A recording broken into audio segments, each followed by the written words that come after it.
Hello everyone, welcome to Rupa रंदेस smart art. आज हम बना रहे हैं सिर्फ 3 इंग्रेडिएंट के साथ बहुत ही बढ़िया तरीके से घर पर ही बेसन के लड्डू, जिसमें ना कोई एक्स्ट्रा मेकअप है, ना कोई एक्स्ट्रा फ्लेवर है, कोई एसेंस नहीं है, कोई ड्राई फ्रूट नहीं है और लंबे समय के लिए इसे प्रिजर्व कर सकते हैं। आसानी से 2 महीने तक प्रिजर्व करें और बनाएं मेरे आइडिया से बेसन के लड्डू। तो चलिए बनाते हैं हमारी ये इजी सी रेसिपी। सिर्फ 3 चीज़ों से बनने वाले बेसन के बहुत ही बढ़िया से लड्डू के लिए हमने 3 ही चीज़ें ली हैं और ये है बेसन, जो कि मोटे वाला बेसन है। अगर आपको ये अवेलेबल ना हो तो आप इसमें 1 कप सूजी डाल सकते हैं या थोड़ी सी चना दाल पीस कर डाल सकते हैं। और इसी के साथ है चीनी का बूरा, जो हमने 750 ग्राम लिया है, और देसी घी, ये आधा किलो है। बस 3 चीज़ें हैं और झट से बनाएंगे लड्डू। लड्डू बनाने के लिए हमने एक पैन लिया है जो कि साइज में बड़ा है। अब हमने सारा घी नहीं डालना है, जो हमारे पास घी की क्वांटिटी है उसमें से हाफ घी हमने पैन के अंदर डालना है। अगर आपके पास बर्तन छोटा हो तो आप बेसन को 2 हिस्सों में भी बांटकर भून सकते हैं, लेकिन हमारे पास बर्तन बड़ा है तो हम सारा बेसन घी के अंदर डालेंगे। ख्याल रहे कि घी हमने हाफ ही लिया है। अभी अच्छे से घी में मिलाते हुए हमने बेसन को भूनना है और जो फ्लेम है वो लो टू मीडियम ही होनी चाहिए। धीरे धीरे से हमने घी को मिक्स करते जाना है। घी अच्छे से मिक्स हो गया है और अब इसके अंदर हमने डालना है थोड़ा सा और घी। पहले हमने सिर्फ हाफ क्वांटिटी डाली थी, धीरे धीरे करके हमने थोड़ा थोड़ा घी डालना है और इसे लगातार चलाते हुए पकाना है। अब इसी के साथ हमने बाकी का जो घी है वो भी बेसन के अंदर डाल देना है।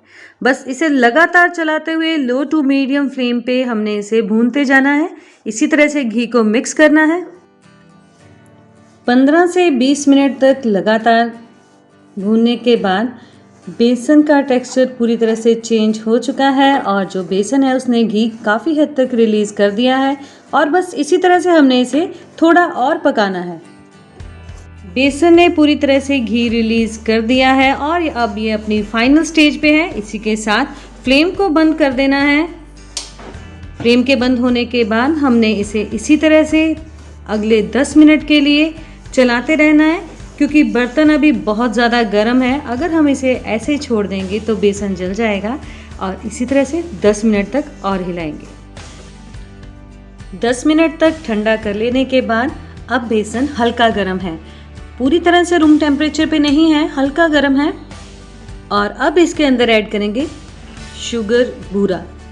और इसे एकदम से सारा शुगर बूरा हमने नहीं डालना है, जैसे मैंने पहले बताया था ये 750 ग्राम है।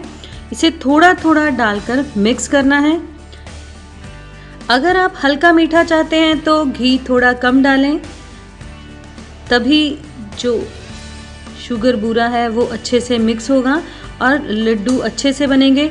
नहीं तो जो लड्डू है वो काफ़ी गीले गीले बनेंगे। तो इसी तरह से हमने घी की क्वांटिटी को थोड़ा सा कम कर लेना है। अगर आप शुगर की क्वांटिटी को कम कर रहे हो तो घी की क्वांटिटी भी कम करनी है। थोड़ा थोड़ा डालते हुए हमने सारा शुगर बूरा बेसन के अंदर मिक्स कर लेना है। अच्छे से मिक्स कर लेने के बाद अब हमने लड्डू बांधने शुरू करने हैं। और उसके लिए बस इसी तरह से थोड़ा सा पोर्शन हमने हाथ में लेना है और इसे हल्के हाथों से दबाते हुए लड्डू तैयार करने हैं। बस इस तरह से अपने मनचाहे साइजेस में लड्डू को तैयार कीजिए। एक एक करके इस तरह से हमने सारे लड्डू बांध लेने हैं और इस तरह से रखते जाएंगे, बिना किसी एक्स्ट्रा मेकअप, किसी अलग से फ्लेवर के बिना, सिर्फ बेसन के टेस्ट वाले बहुत ही बढ़िया और लंबे समय तक चलने वाले बेसन के लड्डू हमने तैयार कर लिए हैं। आई होप आपको पसंद आई होगी मेरी ये रेसिपी।